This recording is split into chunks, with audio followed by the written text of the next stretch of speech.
Hello, everyone. Welcome to MyWebUniversity, my YouTube channel. In this video, I'm going to be discussing cybersecurity once again. And last video was understanding cybersecurity using personal identification and verification, which is also known as PIV. I posted this one maybe a couple of days ago or yesterday, but I also put this video just to show. I used to coach soccer, and then a lot of the students and people, whatever you do in life, sometimes when it doesn't work your way, the easy way is to quit. Never quit in your life, whether it's your job, learning in college, or playing sports or doing some work. Never quit. Quit is just job of people that they don't want to succeed. If you want to be a winner and not lose anything, you have to keep trying. By keep trying, basically, you make your life successful. If you quit right away, you're telling yourself that you're not gonna just succeed because you just stop doing what you're supposed to do. And then to keep trying, and life is hard, it's not easy, but the more perseverance and hard work that you do, you will inspire your family, you'll inspire your friends and everybody looking at you, what a hard-working person you are at work, at your life, at your family, everything. So just keep working and then you will succeed. And I'm making a lot of videos on IT, and these IT courses are for free. You could learn all for education purposes. So you don't have to attend college to watch these videos. These are college level courses that I taught at Pasadena City College, or in the past I taught part-time at National University or Cal State Fullerton.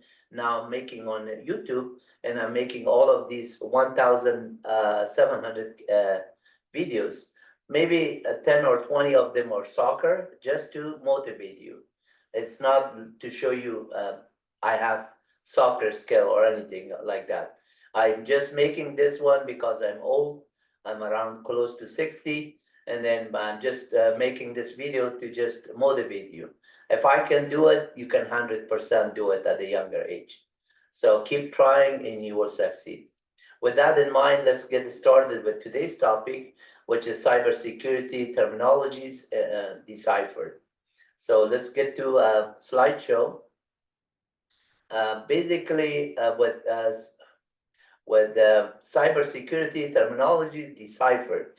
Deciphered meaning that this is cybersecurity terminology. There are a lot of terms, a lot of buzzwords that it might be hard for just a regular user or regular person that is going to college, or someone that is not computer with, or a developer or something, or cybersecurity person, then as a software engineer, then these words are maybe buzzword or maybe hard to understand.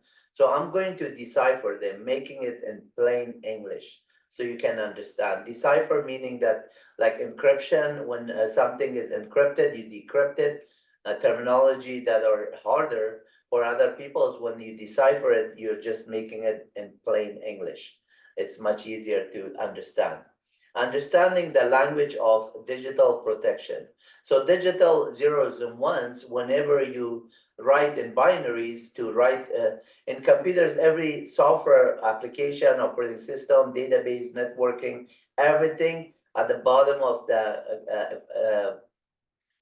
storage and the computer hard disk, and also getting the data written into memory and read from memory. Eventually, it is converted from hexadecimal to binary. So the binary is zeros and ones, bits of zeros and ones.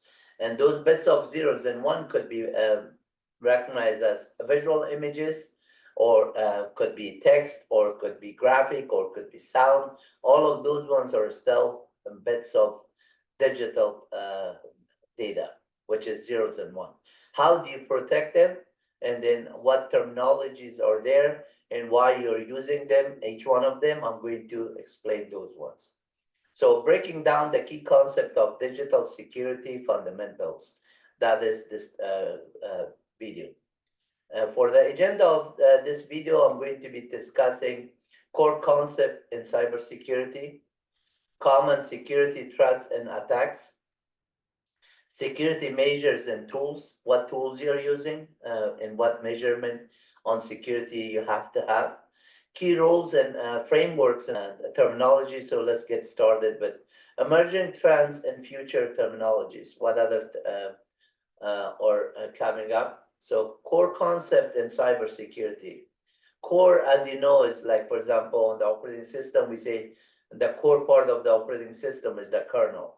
And then for the database, the DBMS is the core part of the database is DBMS is the core part of the database.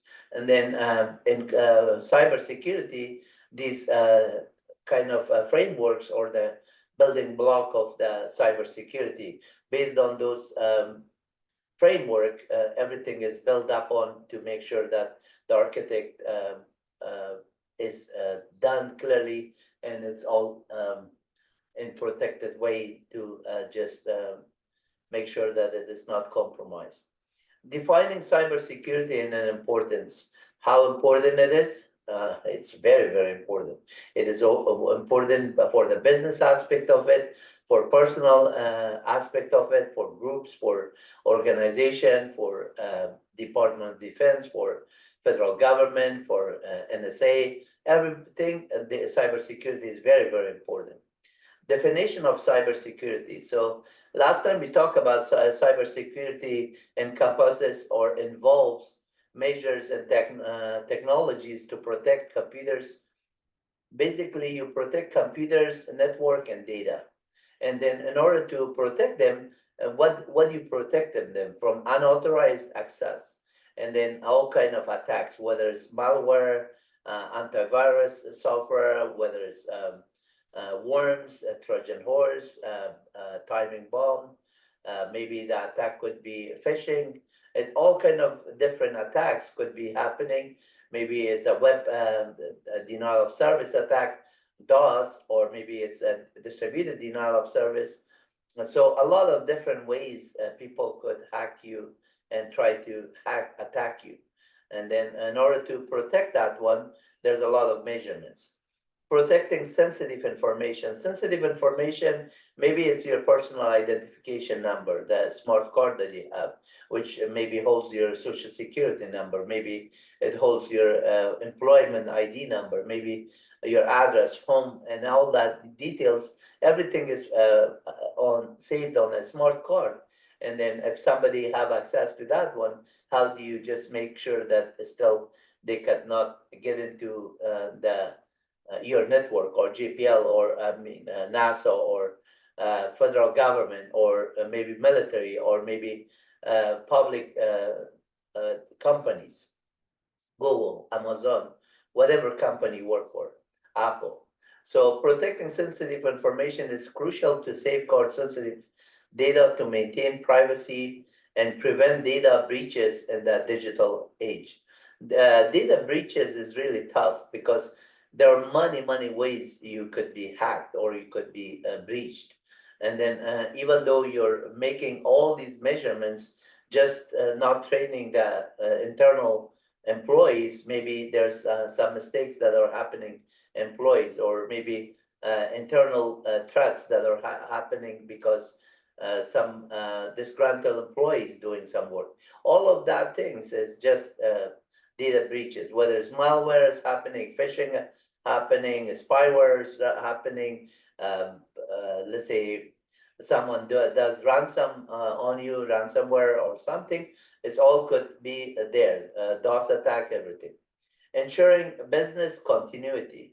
This is very important about CIA, which is stand for confidentiality, integrity, and availability. Availability, making sure that your system is available, how your business continue to do operation.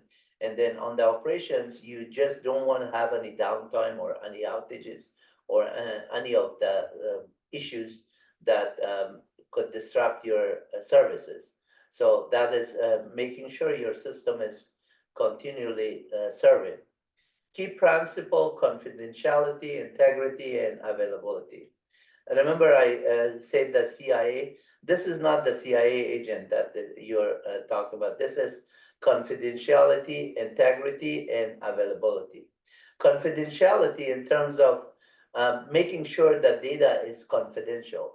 For example, if you're working on a Linux or a Windows machine or Mac machine, a package that was kind of installed on your system that might have a different checksum on the time of installation when it was compared to it was tampered, or a file that maybe a file has a different checksum at the time of installation when it is tampered, that is basically have a different checksum, or maybe a table in the table space.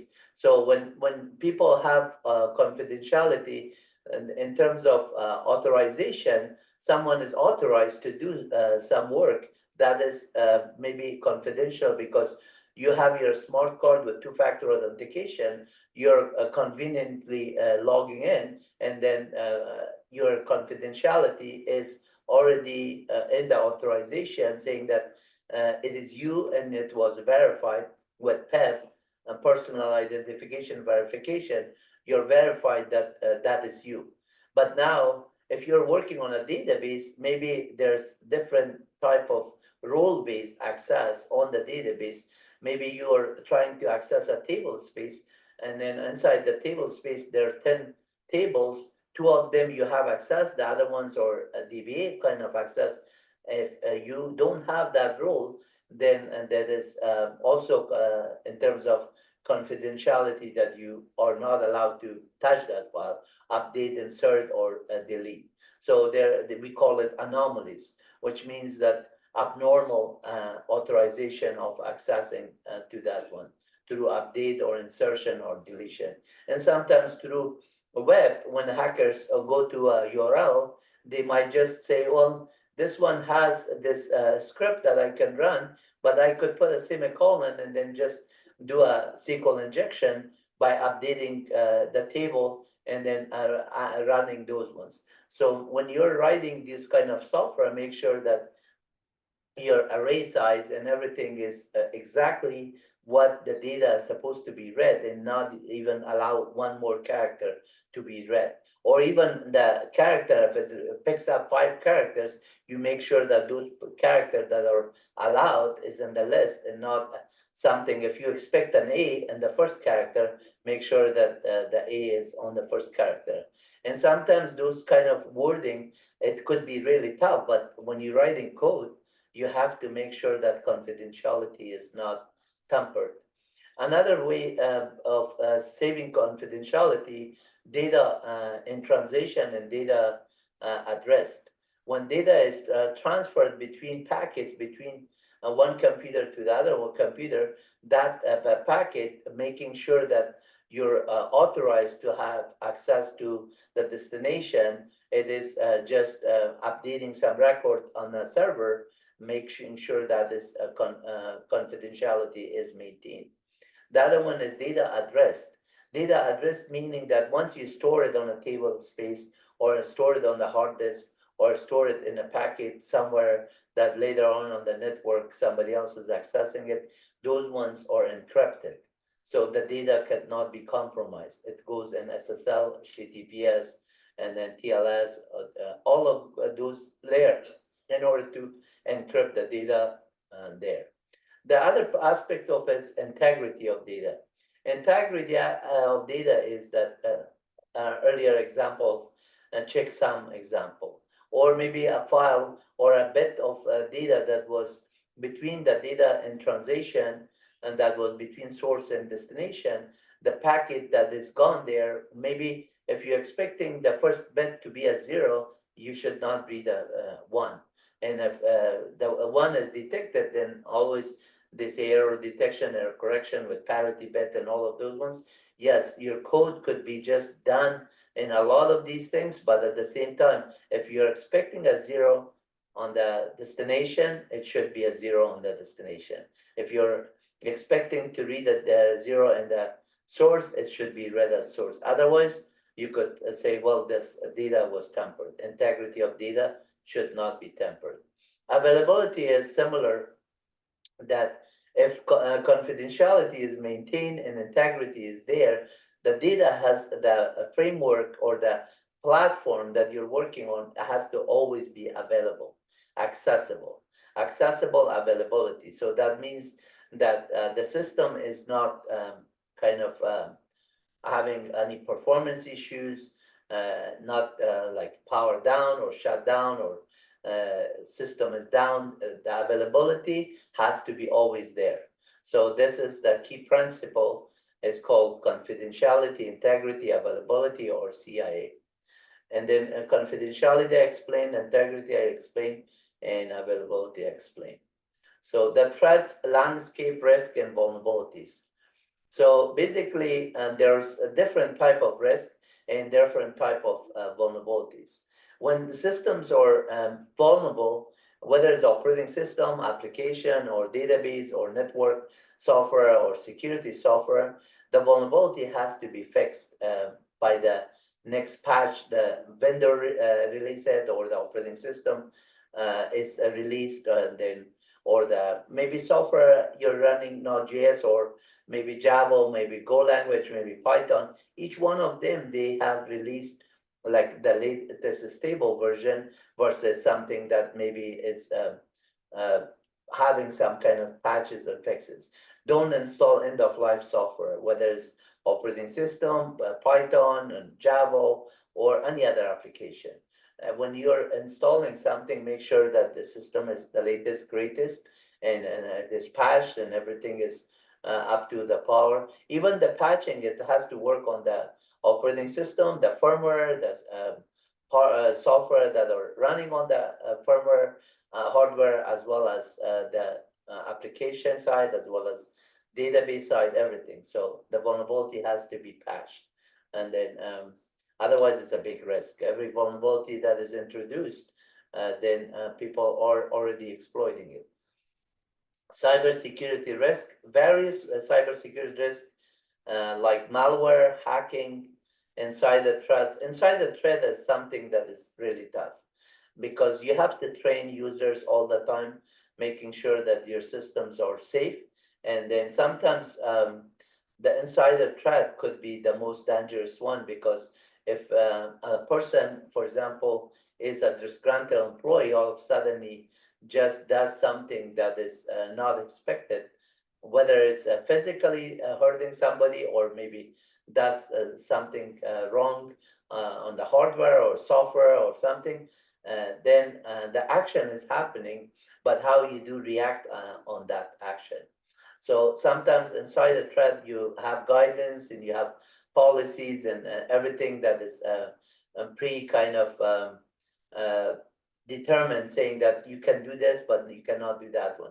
And then when the employees are not taking action, or somebody by accident making mistake, you have to identify, was this one an accident or was it intentional? And each one of them, you have to take the precaution to just make sure that doesn't continue like that on your system.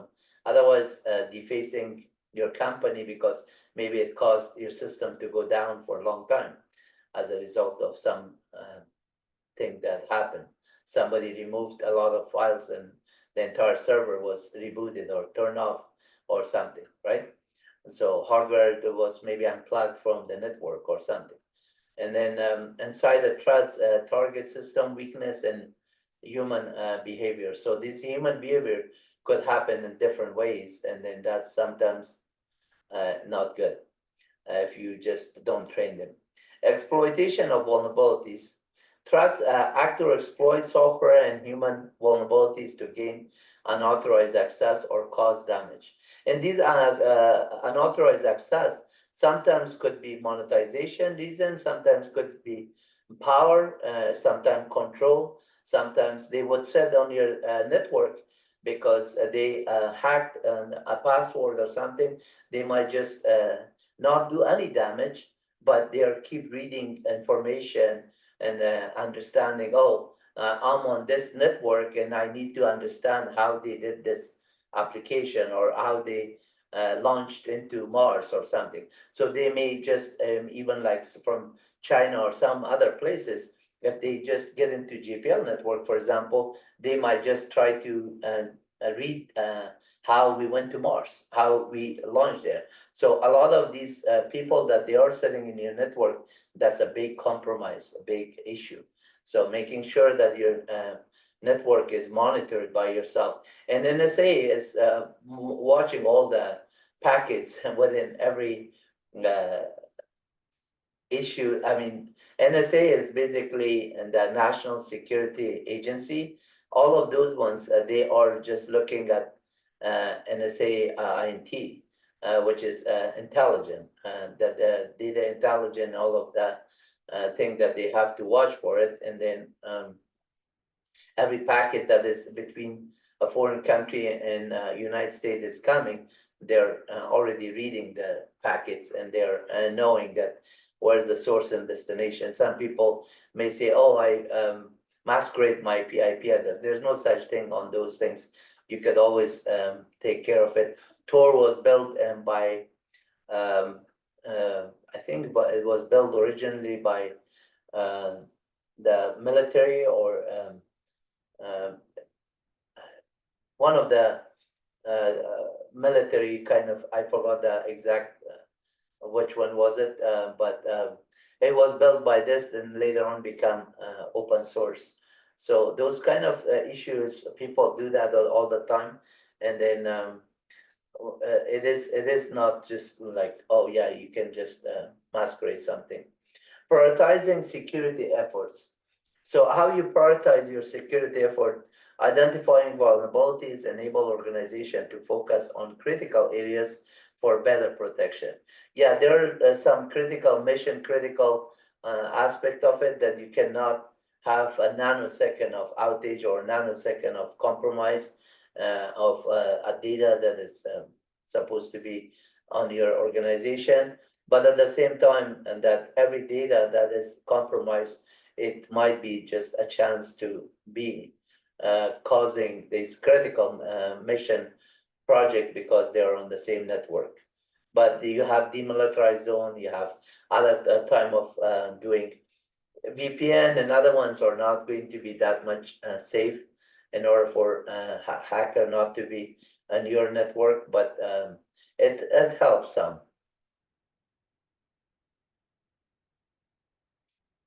So common security threats and attacks. What are they? Malware, viruses, worm, and Trojan horse. On the last video, I talked about malware. Malware is basically any harmful software that creates and damage, exploit computer system and data. So malware could be software that's similar to like a worm, similar to Trojan horse, and similar to like timing bomb. They all could be type of malware. But what is the difference between a worm and a Trojan horse? And what is timing bomb? Let me explain those. Malware is any software that is exploiting your system.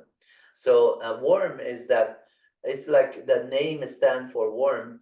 So it's trying to just propagate the software, that damage or the type of malware in your network. So it goes from one computer to the next, to the next, to the next. That's why it's called worm. But at the same time, Trojan horse, or like sometimes people, they do something for you to, like similar to phishing. They give you something in return, like, oh, click on this link and it will print this file for you in a PDF format, or install this software, it will save your images and get rid of duplicates. While it does that one, it also does some kind of Trojan horse kind of things. So the Trojan horse is that it does something useful for you, that the first function that you were intending to run, it does that one, and you say, well, that's what this application did for me, I'm going to use it, whether I use it on my desktop or iPhone, and you don't know that that application might have some sort of Trojan horse, and then that Trojan horse, while it is printing that file, it may also save your password or account, or maybe save your personal identification information, or your social security or something else that is on your computer or your laptop or your desktop or your iPhone, they may just also print that information to their printer somehow, or they may just store that information for later on to get into your network. So they may save your keystroke to just steal your password. So Trojan horse is something that the function A is done, but there might be doing function B, Z, C through Z, whatever, or maybe it does a function F and then A and F, and then that F is after it does it, it deletes some of your files somewhere. So all of those ones are aspect of Trojan horse. A timing bomb, on the other hand, is something that is like a cron job or ad job that based on a given time, you want to run this malicious code to just execute it. And sometimes people do that when with denial of service attack, DOS and distributed DOS. So it just connect to Yahoo or Google and read some data, do some query, and then log out right away. But at the same time, this timing bomb is that, okay, after you did this work, just delete the Nginx or Apache, the connectivity, clean up so it is not traceable.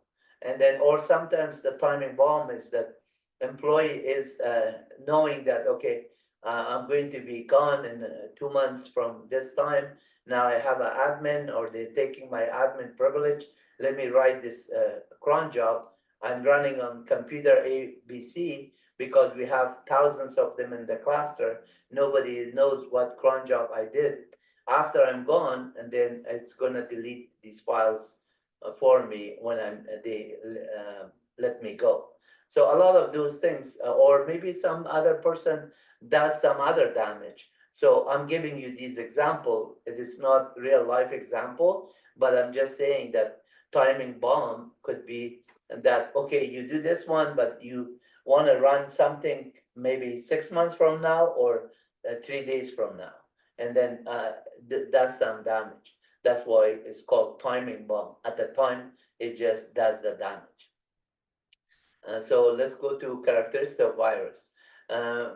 Virus attach to files and spread by infecting other files when executing by users. So they are like worms, right? So they attach to some files, and when it is done, ransomware similarly, they basically encrypt your files. So virus, the difference between ransomware and viruses, they attach it in the file that you're trying to open. It does not work the normal method. And that was the confidentiality integrity of this file was tampered. So, and that is something that when you do a checksum on this file, you know that this file is not having the same checksum file. And normally you just want to have your system backed up. If it was ransomware, you just restore the files and you don't have to pay the ransom. And that's why it's always good to have your backup always incremental backup, full backup of your system and your database, your application, everything. If you have a backup, you can go to that one.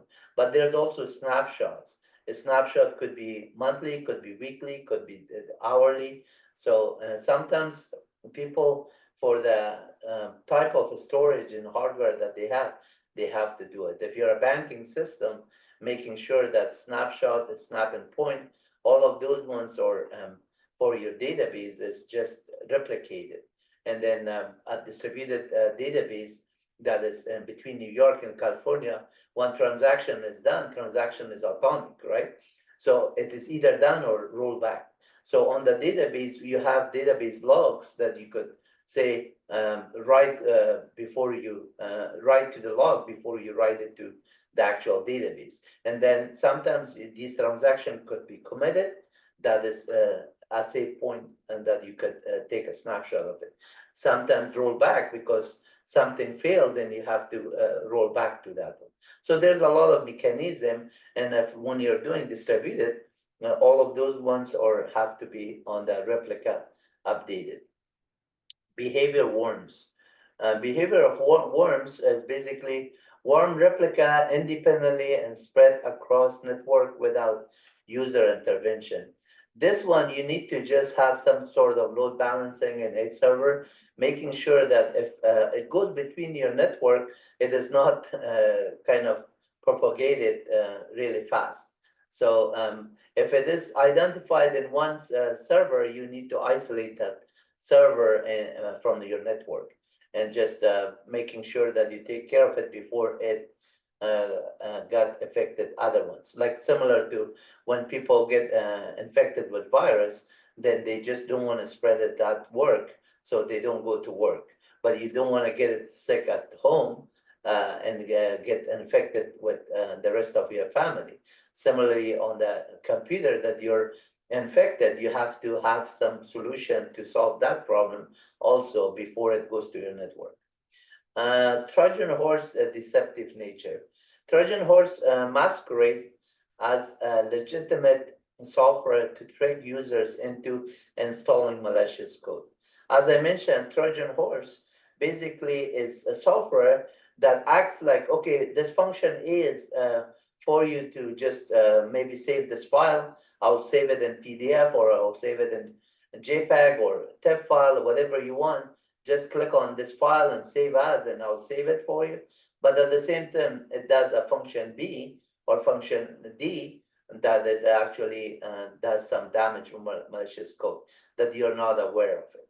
So sometimes Trojan horse could also be coming through the packets by just you clicking on a phishing link.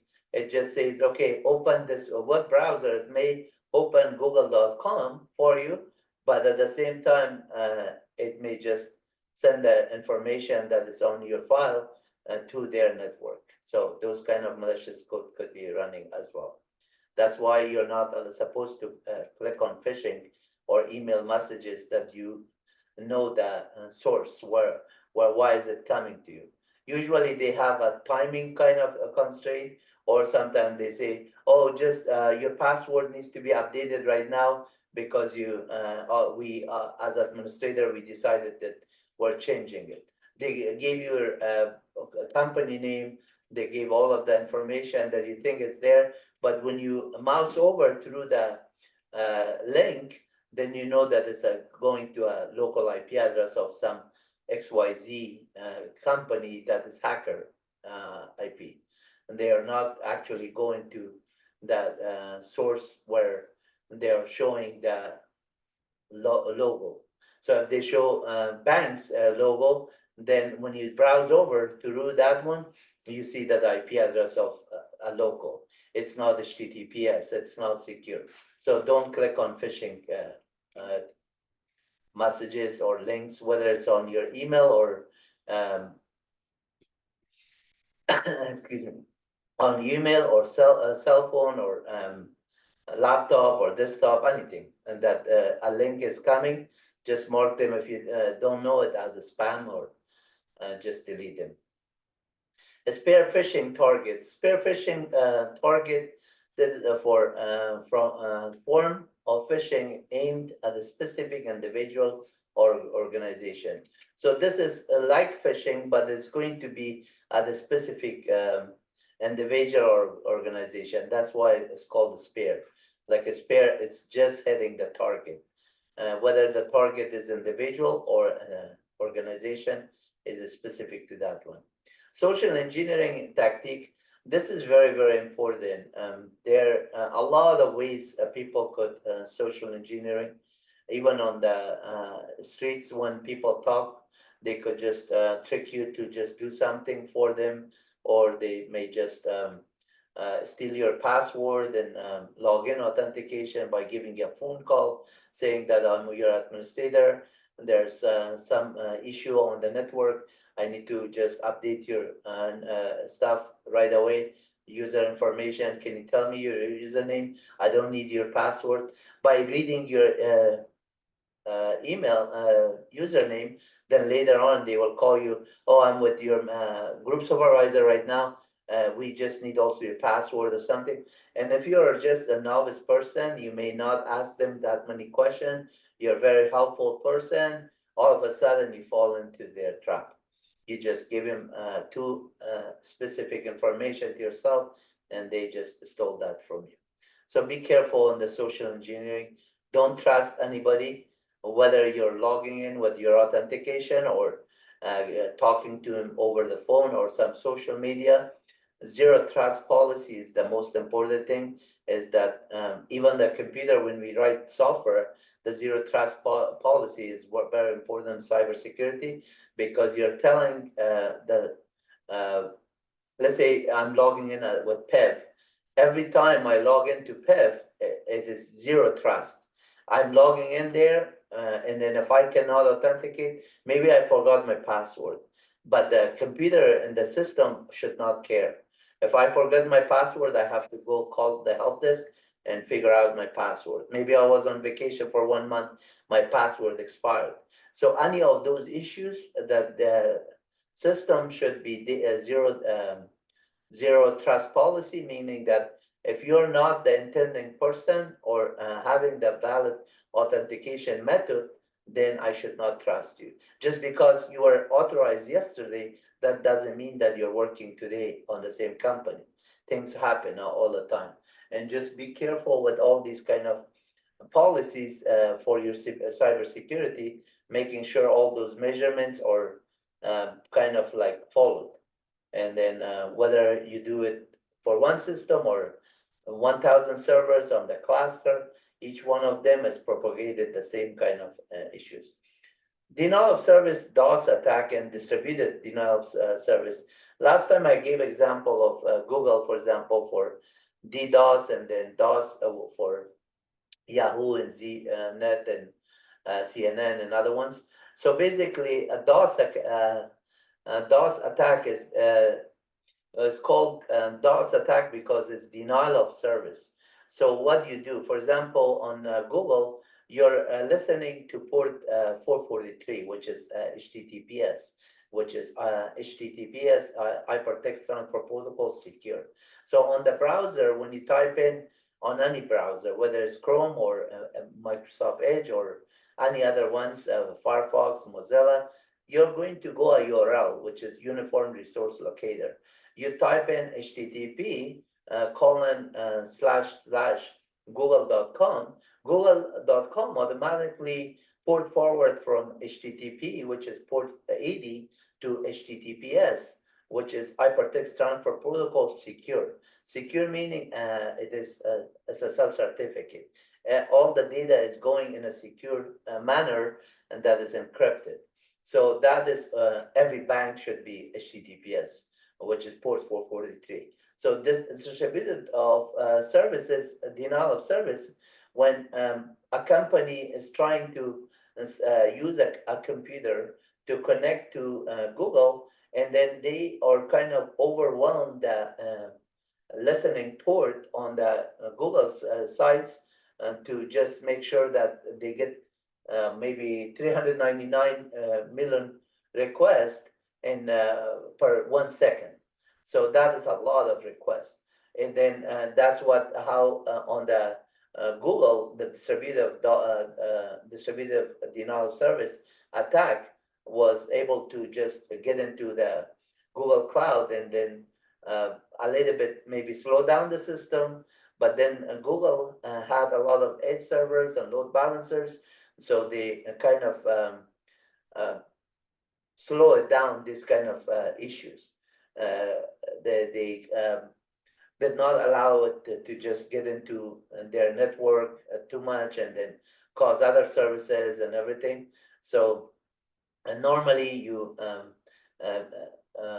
kind of mitigated and then mitigated those issues to just make sure that it doesn't go through that one. And sometimes when people do the distributed denial of service attack, they may be using a cluster of computers, 1,000 computers, to just make 1 million requests, or maybe less than that, because they could run through a for loop, a lot of it. But all of those requests that are coming, it costs them too when they are just making that many requests there.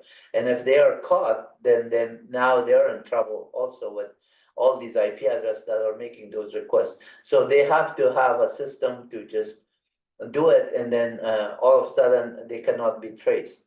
But they're traceable, and like I was talking about MCA, all of that one, NSA stuff. Let me go to the next one. Security measures and tools. So one of the tools that you all are familiar is a firewall. The other one is intrusion detection and then prevention system.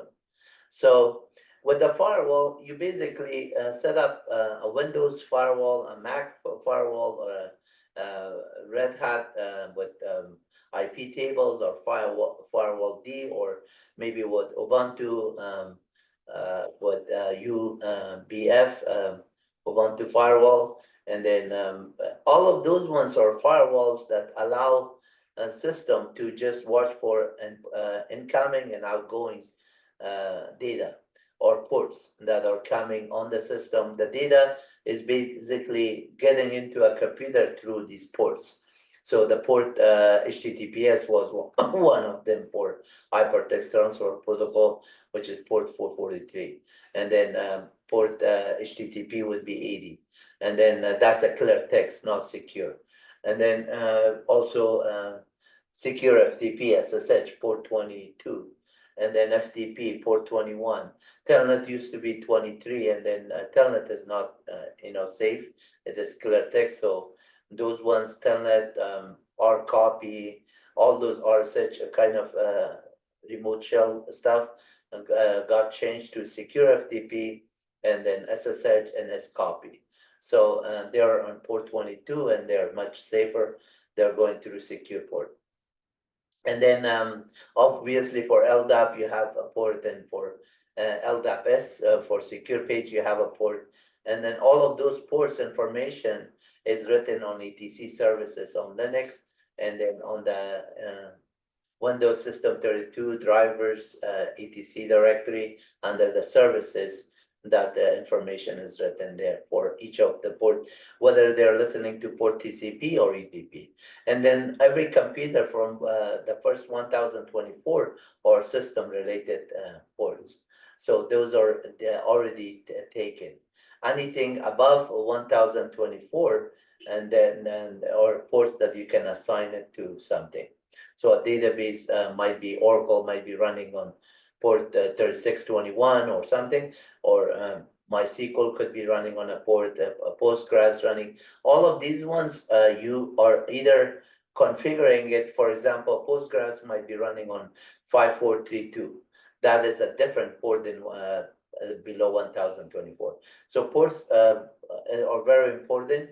When you're listening to them, you can use netstat and lsof command to trace them. LSOF stands for List of Open File System. Last time I showed you the Apache stuff and everything. If you're need to know those stuff, I'm very, very knowledgeable about those ones. I can show you on the database, on Apache web server, on Linux. Watch my other videos. I have already done it.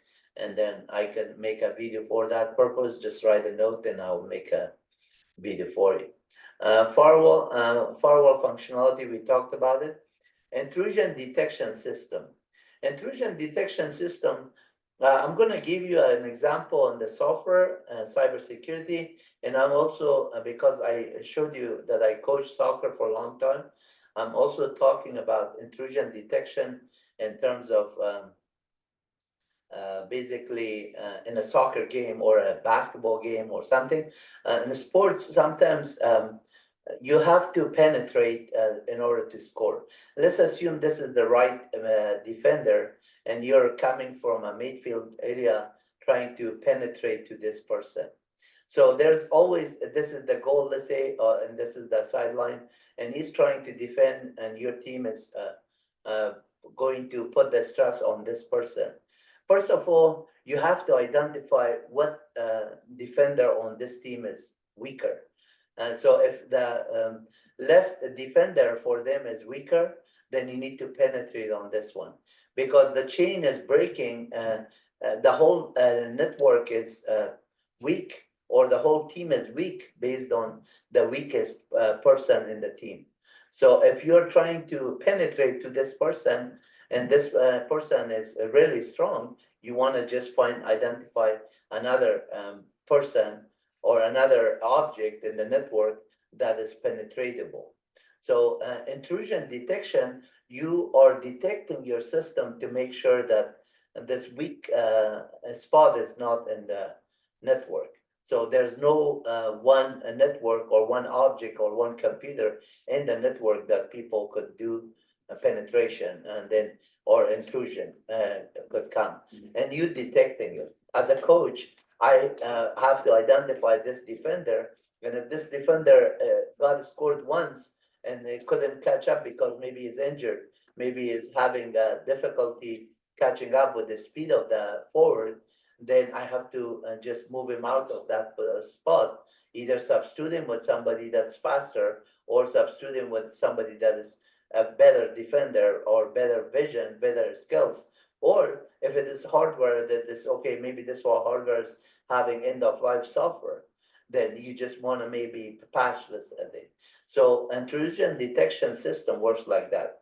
That's a good analogy if you just are a coach or somebody, a teacher, you identify the spot, whether you're mentoring and you're correcting it, and then if you're a cybersecurity engineer, making sure this is not compromised that way. And then intrusion prevention is once you detect the one, like I said, I'm going to sub out this pillar, then intrusion prevention system, you're just automatically block the threats after detecting malicious activities are happening. So you know that this object was there, you automatically say, oh, this was the end of life. They had a Red Hat 7 machine or Windows 2016 or something, it had that vulnerability. We don't want to have this machine up and running. We want to power it down and then replace it with a Red Hat 8.9 or a Red Hat 9 or maybe Windows 2022 or whatever the version is, the latest version that is stable. Okay, so that's intrusion prevention system. Encryption, hashing, and authentication. So hashing is very, very important in every programming language. There's a hash table that you could do. Like for example, in PowerShell, I showed you when you type in get dash host, you get a key value pair kind of hash. For every key, there's a value. So you can get a hash table. But there's also a file checksum that is coming as a hash kind of a string. So when you do hashing, whether it's Huffman coding or RSA or something, whenever you use the algorithm and you generate the hash key is really one way. So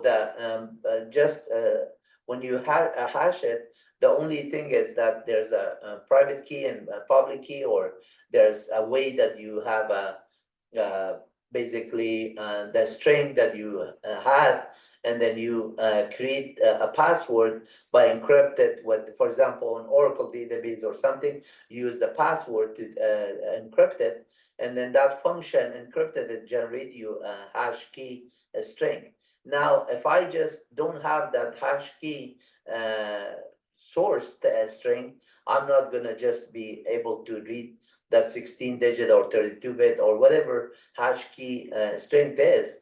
That one I cannot just know what was the string. But the problem with the hash key is that sometimes when you're having a web server, for example, there's a lot of default accounts on everywhere.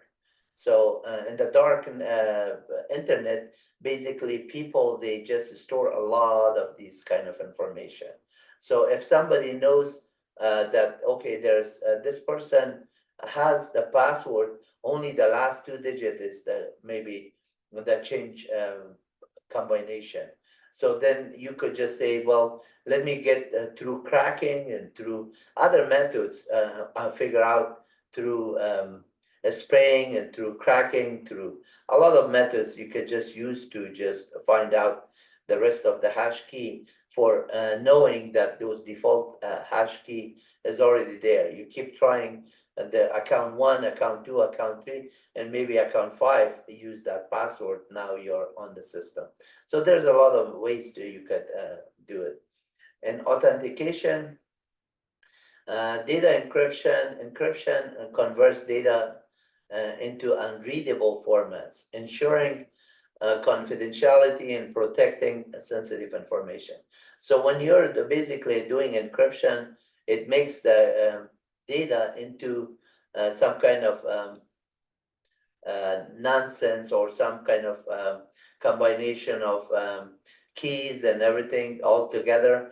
And maybe letter A is going to show 5 digits, some B, Z, Y, whatever number, kind of like some kind of string that is a non-readable, unreadable character. We call it gibberish kind of character, right? So that one is basically coming into unreadable data. So to protect this sensitive information. Data hashing generate unique data fingerprints and for integrity verification and tampering detection. Also, when you do SSL certificate, you would see the fingerprints on the hashing. When you go SSH with a secure shell authentication, if you go into from computer A to computer B, it whenever the or say token changes, it's gonna say, do you trust this fingerprint? Then you say yes. Now it's gonna put it onto known host, and then you or just authenticating and understand that next time you log in, it understand that okay, you are on computer B. I already trusted that hash key. But if the hash key changed, then every time it prompts you, if you don't trust it, you will not be able to log in. User authentication. User authentication confirm the identity of users or devices before granting system access.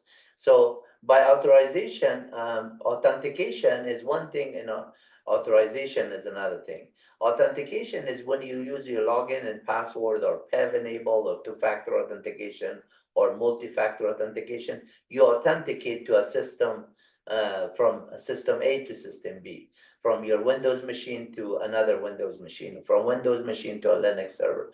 Anything that you authenticate, if you're the person that's supposed to have that privilege, whether you're going through a PEV or some other SSH or some remote desktop server, anything that you use, you have to be able to authenticate.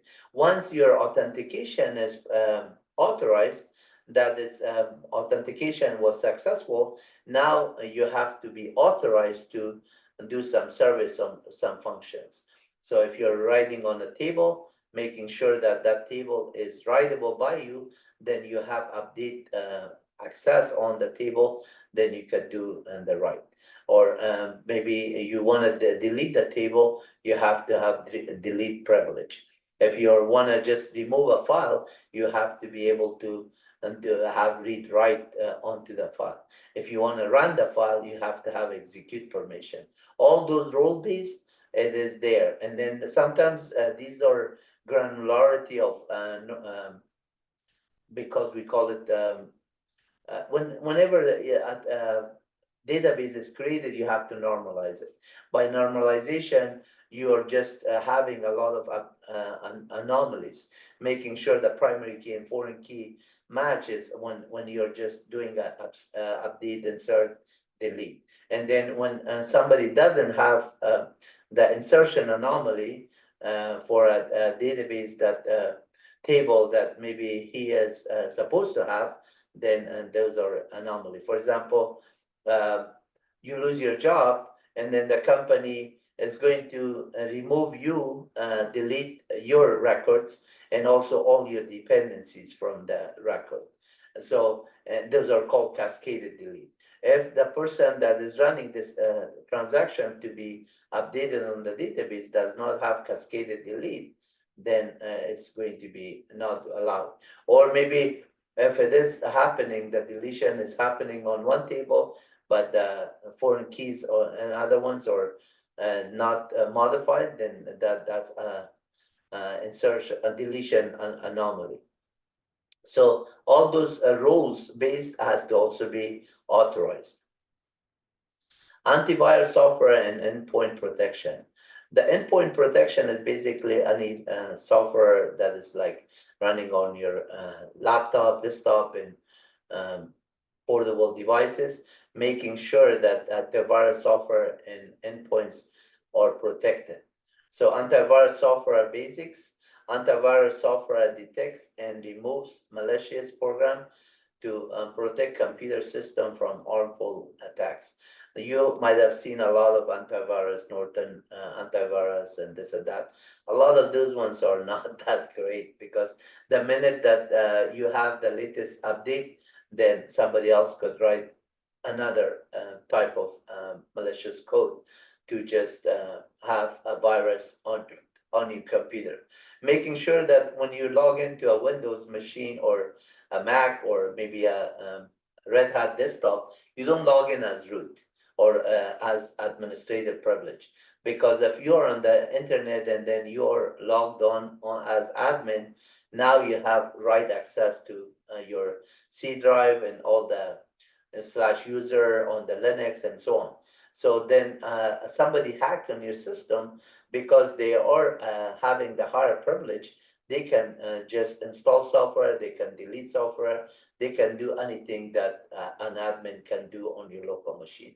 So on your local machine, always log in as your just unprivileged user, your default user account.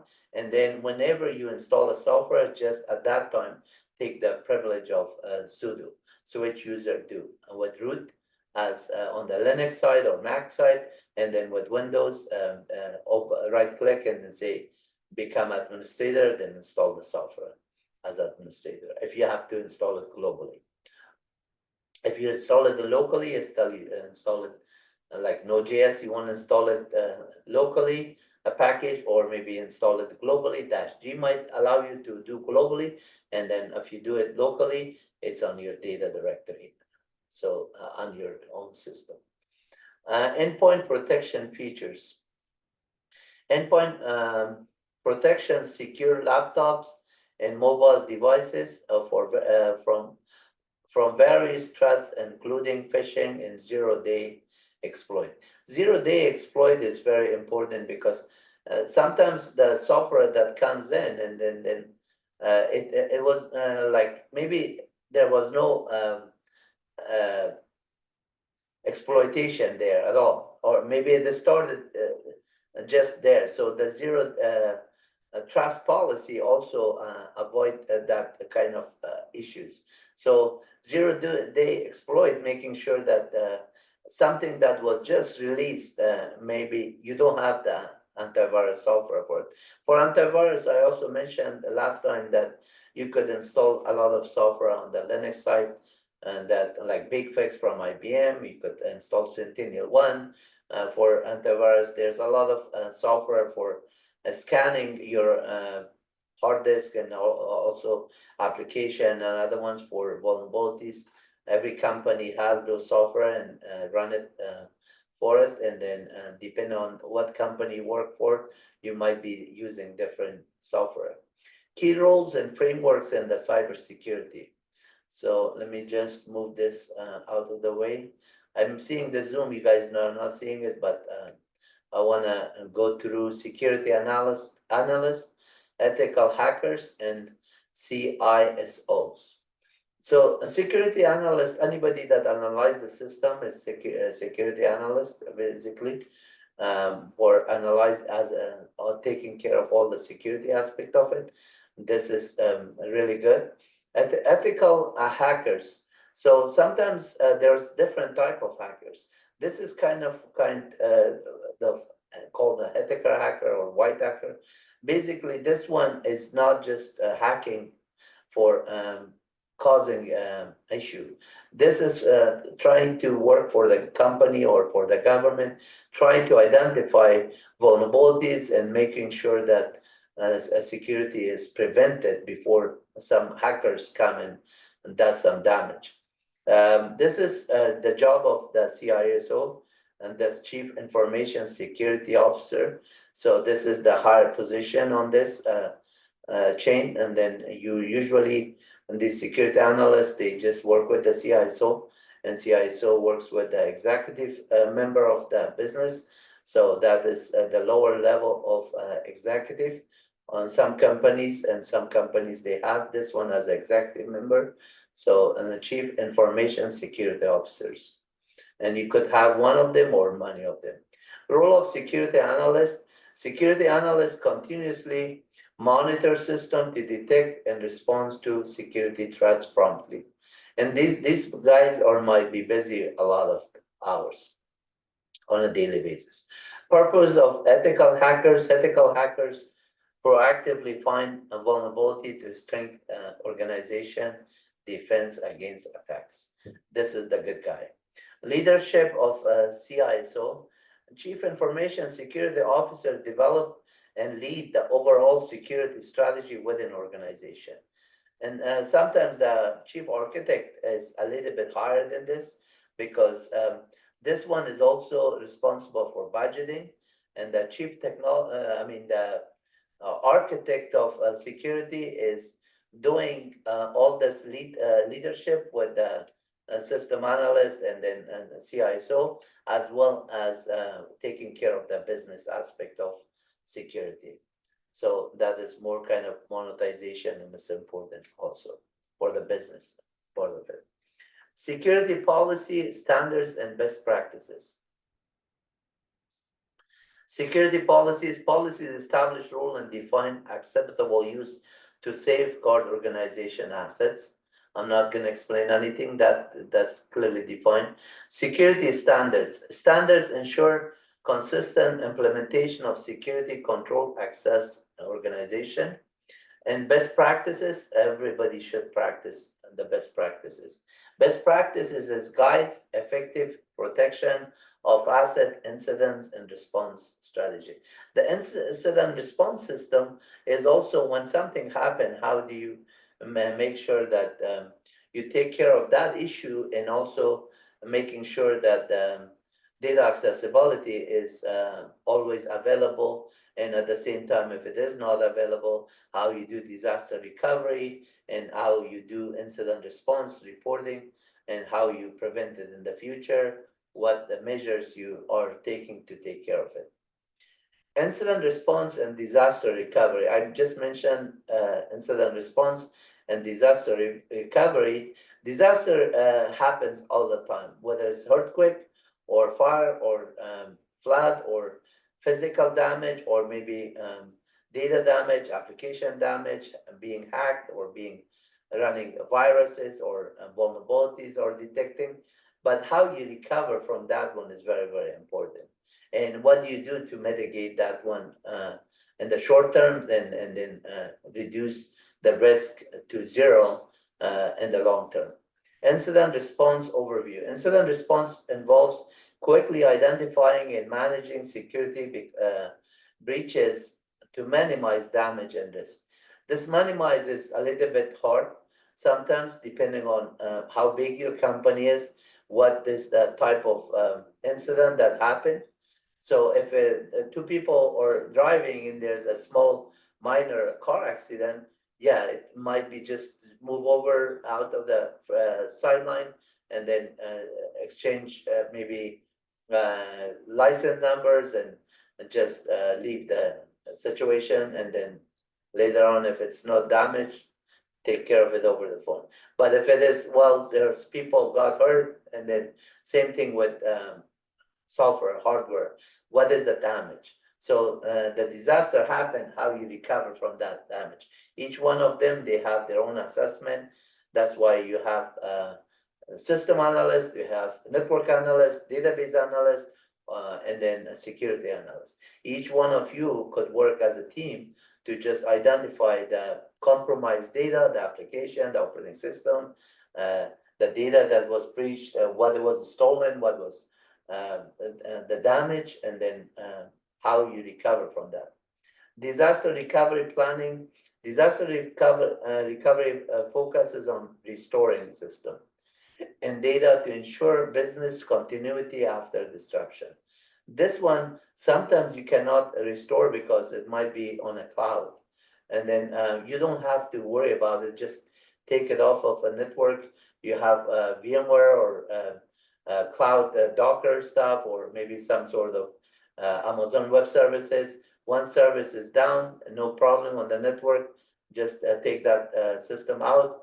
There's no kind of malicious code running on the rest of the network. The compromise is isolated, you solve the problem. But sometimes it is propagated like a worm or a Trojan horse or something. You have to just make measurement and to see how you recover from the situation. Emerging trends and future terminologies. Zero trust architecture in cloud. As I mentioned earlier, the zero trust policy, basically zero trust architecture requires continuous verification of users and device before granting access to resources. So if you try to log in with your PEV enabled or two-factor authentication or log in with LDAP username and password, making sure that you're authorized to have that authentication be allowed because you're the intended person. If you're not there, the system should have zero trust on you. Zero trust architecture, that's what it means. Yeah, it is not trusting anybody at any minute. So continuously verification of users. Some system, they will log you out after a certain amount of activity or certain amount of computing node. So if you're on a class or on a high performance computing, whether it's Texas automation, computing center, or maybe at JPL we use Gattaca too. A lot of those ones, they have timing and that are very constrained. You run a bad job and your bad job may run for certain times, and if there's no activity, they may log you out. And so you have to just make sure that you're watching those stuff. Cloud security focuses. Cloud security ensure data and services on cloud platform are protected against unauthorized access and threats. So this is also on the cloud, and the virtualization sometimes happens, sometimes on Amazon Web Services, sometimes it's on Google Cloud. All of this data that are happening, the authentication, for example, if I'm going to docs.google.com, I'm just putting a PDF file for you guys to just watch this video, then all of a sudden I lose the connectivity because my password expired or something. So making sure that the data that I'm authorized, I'm allowed to just use it if there's no issues.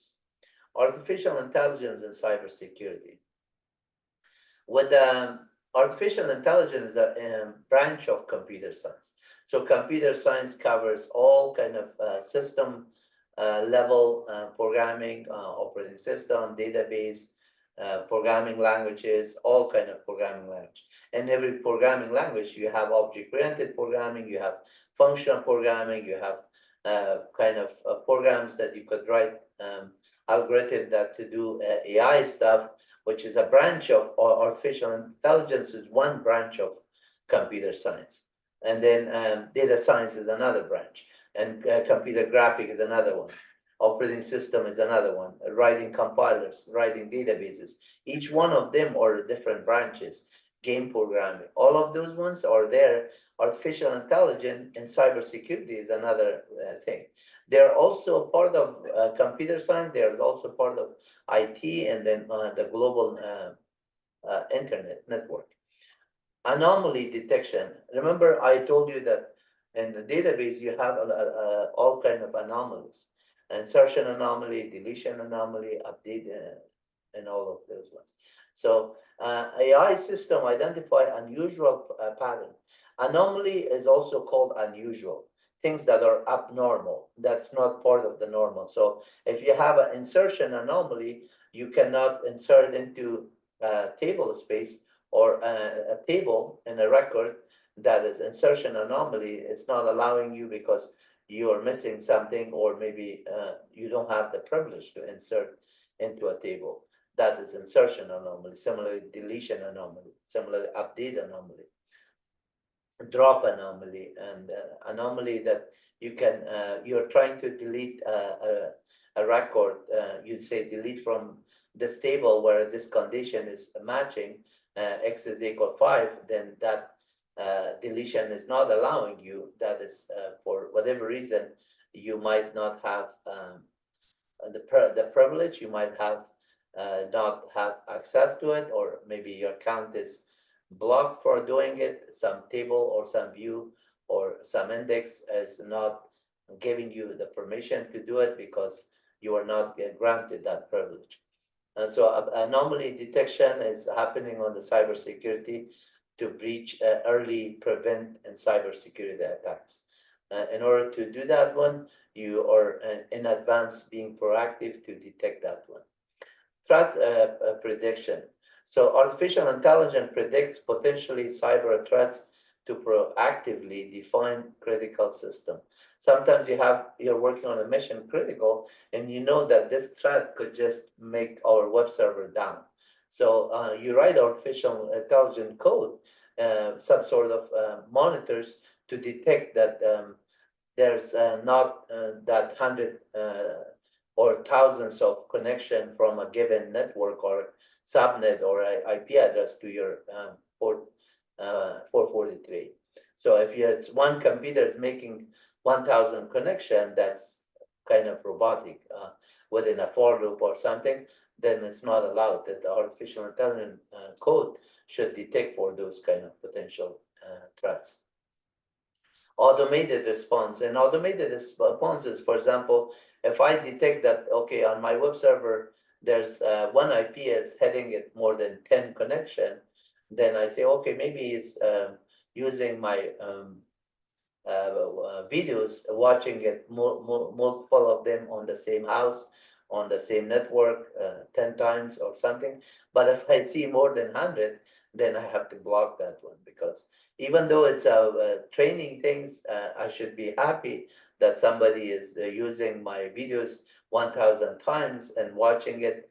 Maybe I'm helping more than 1,000 people that they're interested. But at the same time, if a bank system sees it, then they know that somebody is trying to overwhelm their system in order to not respond to the actual valid users, and they are just trying to bring your system down.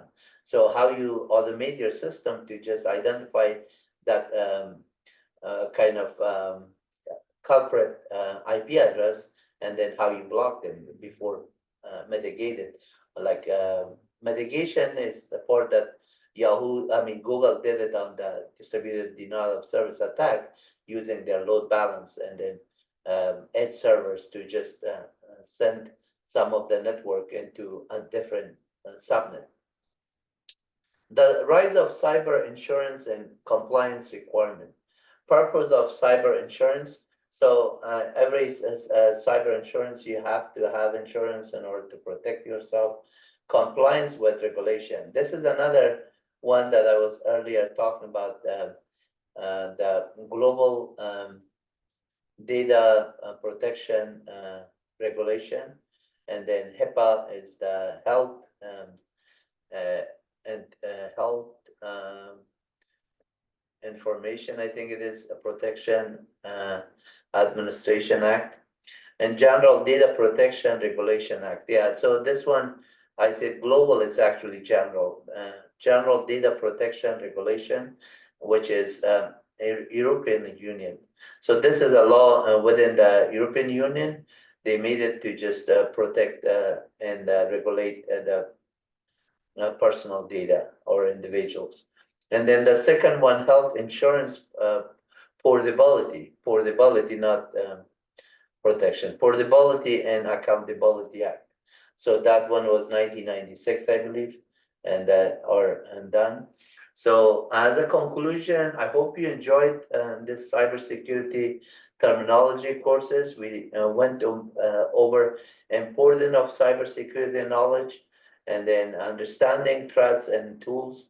What are the threats? For example, malware, spyware, worms, Trojan horse, timing bombs, denial of service attack, distributed denial of service attack. We talked about each one of them, and then how you do when a incident happens, how you respond to it, and how you protect your system through disaster recovery planning, and then what are the rules of each one of those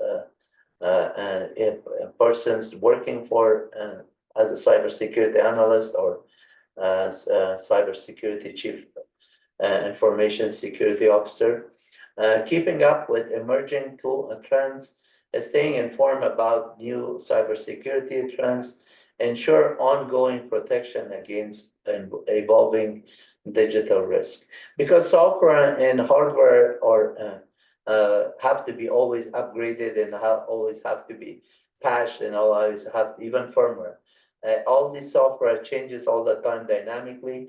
The nature of the data that is getting dynamically, and sometimes protecting this data in the cloud, in Amazon Web Services, and local computers and servers on high performance computing in the cluster. A lot of them, how you protect your users, how you protect clients, how you protect all of that is a big risk in digital data. So how you measure it, this has to be ongoing. It cannot say that we did it last year, we upgraded our system, we're safe for 3 years. Yeah, you might be safe for the operating system for 3 years, or maybe 1 month. The next patches, Microsoft releases on a Tuesday, you have to make sure that that patch is done. Otherwise, another vulnerability is introduced, and now you're not safe anymore. So it has to be ongoing, and then training of users has to be ongoing. And God bless you all. I hope your learning environment is ongoing, and then you are going to my website, which is this, and then MyWebUniversity.com, my YouTube channel, and also my website. I have a lot of videos, a lot of resources for you. If you haven't subscribed to our channel, please subscribe on this one. And this is the English version, which I have about 1.7K videos. And there's 2,859 subscribers as of today. But I'm sure it's going to go higher, because for this number of videos, it is kind of embarrassing that I still have a low kind of subscriber. Some people made nice comments saying, with all these things that you did, I'm sure if they know about your kind of channel, definitely you get it. And sometimes maybe they blame YouTube, saying that they don't advertise you because they want to save these companies for charging these kind of classes on the internet. I don't know if that is the case or not, and I'm not going to take any stand for it. I hope my videos are going to help a lot of people, especially my online book here, The Direct Path to Linux Ubuntu. This book, I wrote it all online. You could even learn Linux online, and then Google and other companies, they don't do it for the same reason of security. But because I wrote it with so much hard work in Python, I did all these there's more than 100,000 PDF and HTML documentation on all these technical. And this dynamic generation, you can go search for any programming language or some Linux commands, and then I will generate you a PDF files. And then by doing this one, you could just, let's say you're looking for Python, you search for Python and give you the Python PDF, then search for HTTPS, which I showed you on other videos. Then once you search on HTTPS, you basically are on the internet. And then you could just get hundreds of thousands other ones.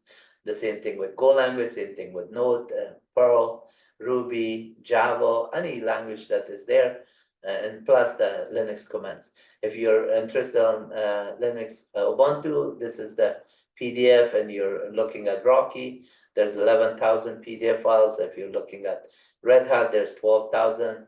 And if you're looking for combination of all of them with PowerShell and Linux, go to one of these chapters, and then there's a link. Like for example, here you could go.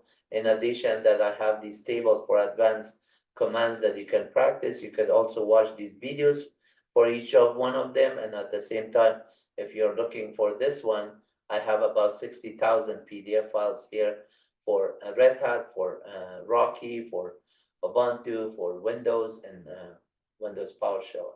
So if you're like, for example, a PowerShell person, you click on this one, you say, well, that's great. I have all the PDF file online. Yeah, you could go to Microsoft and get it, but I have one page, MyWebUniversity.com, and I have more than just Microsoft product. I have Red Hat, Rocky, Ubuntu, Windows Help. So if you're doing Control F here and say get dash process, and then you say, okay, good, dash process is here, I could just click on it and I read it. But then if you say, okay, get dash process, that was mitigation. Let's look at the next one. So there's two of them. You could just click on here and say, get dash process is here, and then click on it, and then you read that one, say get dash process. And if you know the command, these are all with examples, everything there. So if you just don't want to learn it from this PDF file, you could just practice it there.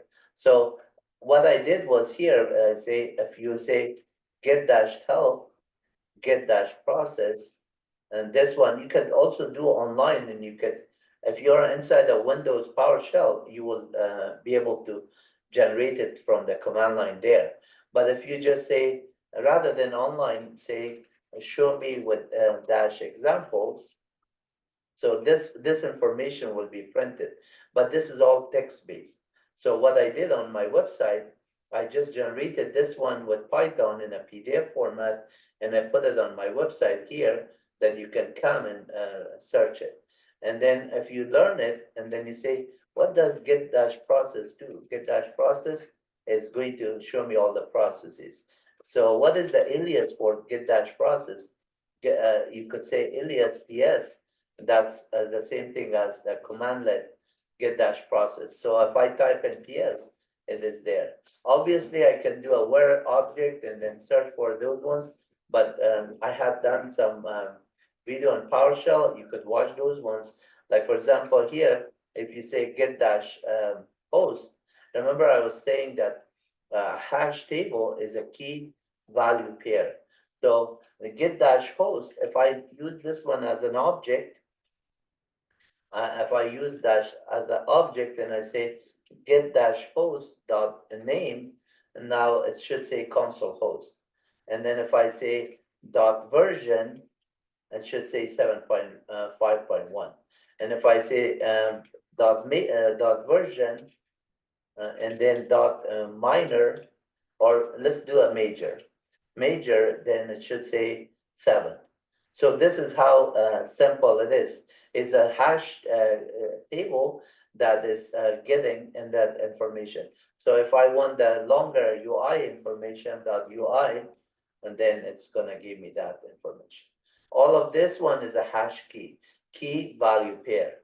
Remember that hash key, we were talking about hash, but this is not the hash key that is in SSL or other ones. So if I go to like my HTTPS on this one, you see this key, my website is already on a HTTP secure page.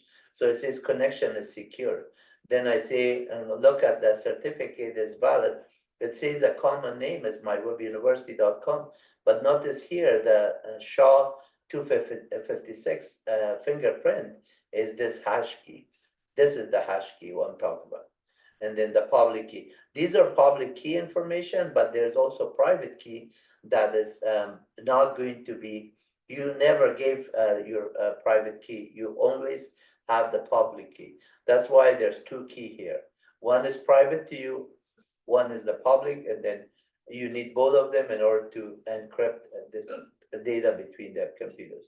So if I was running on a HTTPS secure page, which is Hypertext Transfer Protocol secure, which I am, now this data is not in clear text when it goes in the network as a packet. So somebody is sniffing between the network and reading this PDF file, they're not going to read it like this that I have the text on the network if they compromise the network and they try to steal it. So in a banking system, when you, or like, for example, let's say I go here, say HTTP www.google.com. Notice I type in HTTP, it's going to port forward to HTTPS, redirect it to HTTPS, and that's also going to Google, and now connection is secure. You can say, show me the certificate. It says that the common name is a star. This star is wildcard. So whether you go to docs.google.com or google.com, anything, this certificate is valid. And then the time of expiration, you can see Monday, September 15 of 2025. But Google is going to renew that one maybe a couple of weeks before that one. So every year we have to renew the certificate. Sometimes you have wildcard certificate, they're good for 2 years, but you pay like VeriSign and Tout and other company, DigiCert, to get the certificate, all these fingerprints. They're trusted, and then you just go through details to read the rest of the information on the certificate. So all of this is SSL certificate.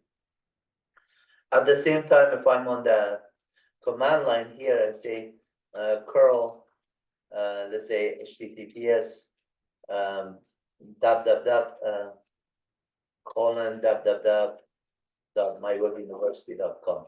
You can see that it is serving. This curl is also similar to a browser. You can just pick up a data. You can download some Trojans file, anything you could do that. So if I just change the URL to say there's a curl, there's wget, there's a lot of stuff. You could do https://www.google.com. And so this is command line interface that you can go to a browser, and then obviously, and there's a Python request method that I can go through this one also. There's a lot of tools you can do that one. And then if I just go here, say what version of Python I have, Python -- version, and then I say this, and I could say Python, and now I'm there. I could say import sys, and then say sys.version. You can see that is version 3.12. And the version _info sys.version.platform, and then set it's Windows 32 dot name, actually os.name. So if I say import OS and then os.name, you can see it's NT version. So there's a lot of commands you can do, like os.system, and then I say just give me the host name, and I say this, and then I could say run the directory command is going to run the directory. But notice I'm inside Python. If I just say on a PowerShell that I open, if I say get child item, it's not going to recognize it. But if I say no, go ahead, run PowerShell, and then run that one, it's going to run the child item. So, like for example, here I could say get -host, and then that will give me the PowerShell version. And if I just say give me the .version, and then it should say 5. Whatever number it's. Let's see, and the host. You have to actually do this one within an object when you do that one, so it becomes an object, a hash table, and then it's going to release it. So notice a little bit on the syntax you do that one. Why I did get into PowerShell? Let me just show you why. OS.system. I'm gonna do a clear screen, and then now the reason I get into PowerShell was to show you something with. Why did I get in there? I forgot. Let me just pause. I'll remember it. Just 1 second. And so I mentioned that I was getting into Python for the fact that I did curl, and now I could do os.system here, and then do a curl HTTPS, and then www.google.com. That would work, except I'm getting all the data there, right? So if I just do the clear screen again, and then just instead of the this one, I could say use curl. This is all operating system level, right? HTTPS, and then www.myWebUniversity.com. So this is all going to work. Same thing if I just say use my YouTube channel. Let's see, you go to You could type in YouTube, youtube.com/at my, oops, sorry, at my web university. That's a shorter version of it. So I'm going to say curl, but then I'm going to type in HTTPS, and then try that one. Now it's going to go to get that one, and it says 0. So at my web university, all I have to do is maybe the www to just make it a complete URL because it did not understand the shorter form. So let's see if it does understand it now. And that's a YouTube a video, right? So it is going to show you on that one. The reason I'm going to show you the one with the clear screen, and then I say dir of this one. Now notice that I'm on the Python. I have done OS and system, but there's no request method here yet right now. So I could say import request. And then now I could say that, well, request was already installed as a Python. So I could say os.system and then say pep list and then find a string /I and then say request. So if I want to know the version of request, I could do something like this, and then that is going to say, yeah, request is installed on this system, and the version of request is 2.31. So when I did the import request, that worked. If a request was not installed as a package there, now when I do a dir, it is going to show that method request.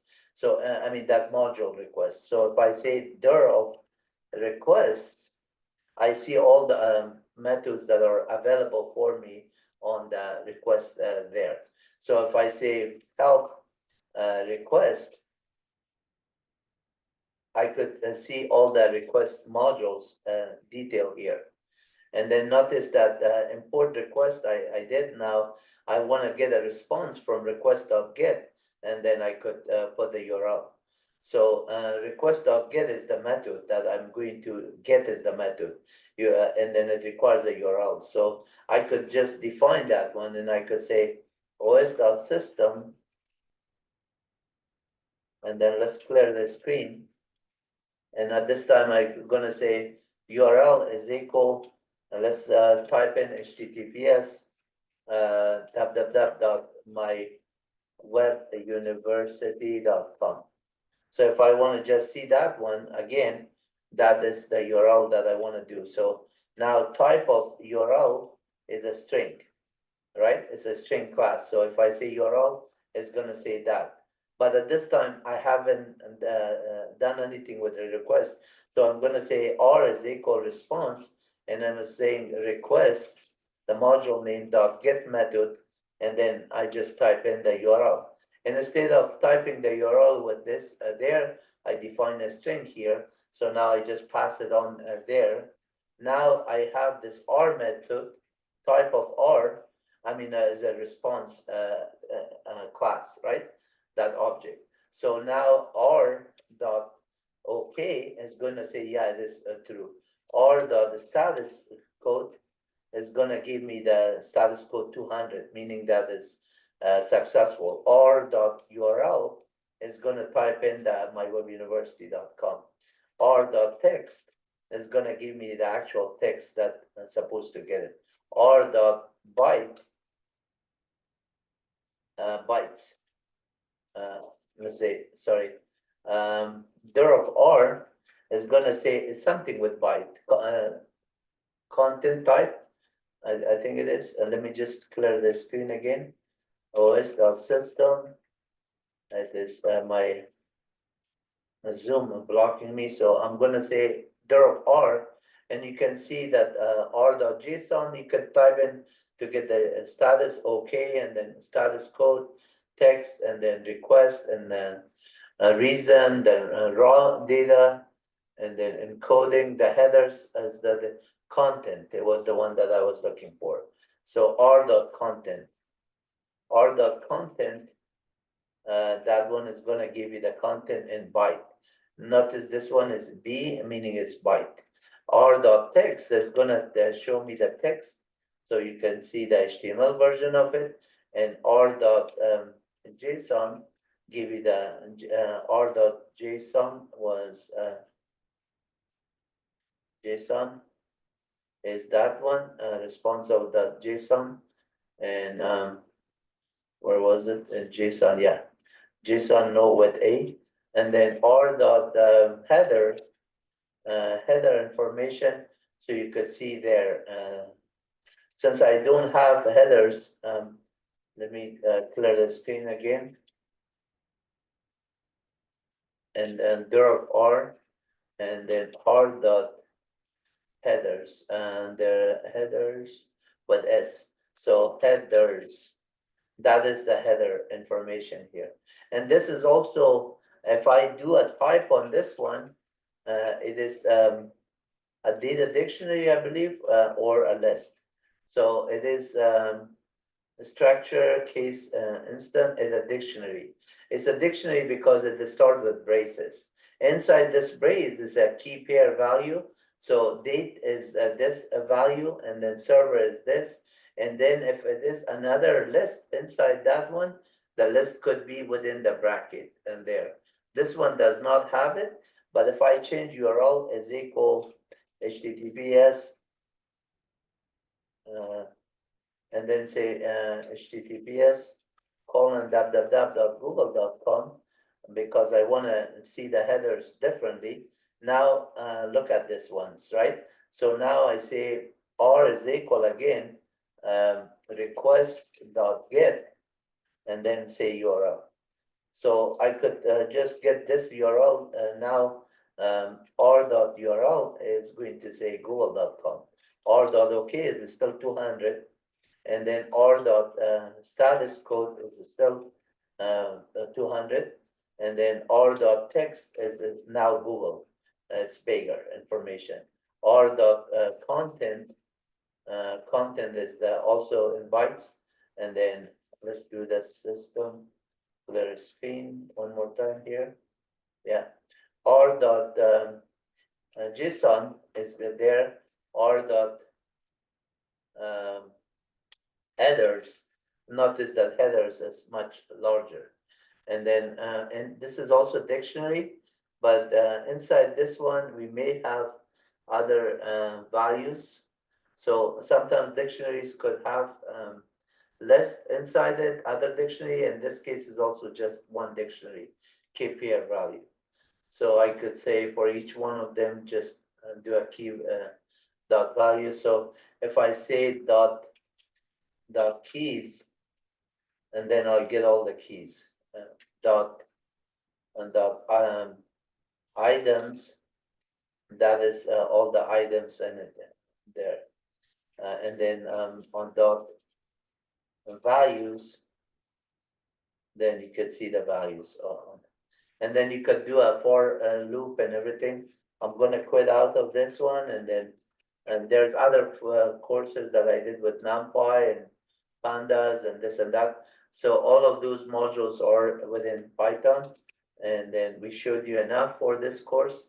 It is 10:21. I want to end this video. I hope you enjoyed it. I hope you learned something from it. And if you haven't subscribed, please subscribe. And if you share it with your friends and loved ones for them to understand it, and then try to help themselves for their life, because each person that are younger generation, they can look for jobs. You could find a job easily. If you watch these videos, I can guarantee you, as a senior person, you can be working in any company and they will appreciate your work every day. That's how much knowledge is in there. There's more than 30 years of background that I have, 3 decades. And with all that knowledge that I did a lot of hard work to just generate those PDF files. There's hundreds of thousands of PDF files that more than 100,000 developers since 1969 have been working on it. And I made it all available on my website for you for free. And then plus these videos, that 30 years with both Bachelor of Science and Master of Science in Computer Science degree, and 30 years working or more longer working at the prestige companies, and providing all the summary of it for you for each of them, whether you want to learn Windows subsystem, Windows, Linux, Red Hat, algorithm, or object-oriented programming, PowerShell, Debian, you name it, there's a lot of videos here, MySQL, MariaDB, and so on. God bless you all. Have a nice one. Take care. And there's also for C version that I made for my country fellows from Afghanistan. I hope you guys are just joining the channel because so far I have only 304 subscribers. That's kind of embarrassing to do for 242 videos. I'm having like for one video, almost 1 point something, 1.2 subscriber.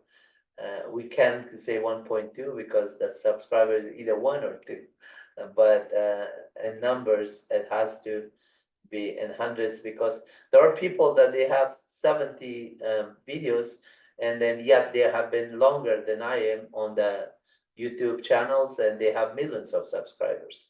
So I'm hoping that it goes in hundreds of thousands and maybe someday in millions, but that is part of the thing, that when you do something to inspire other ones and do something to help other ones, people appreciate it.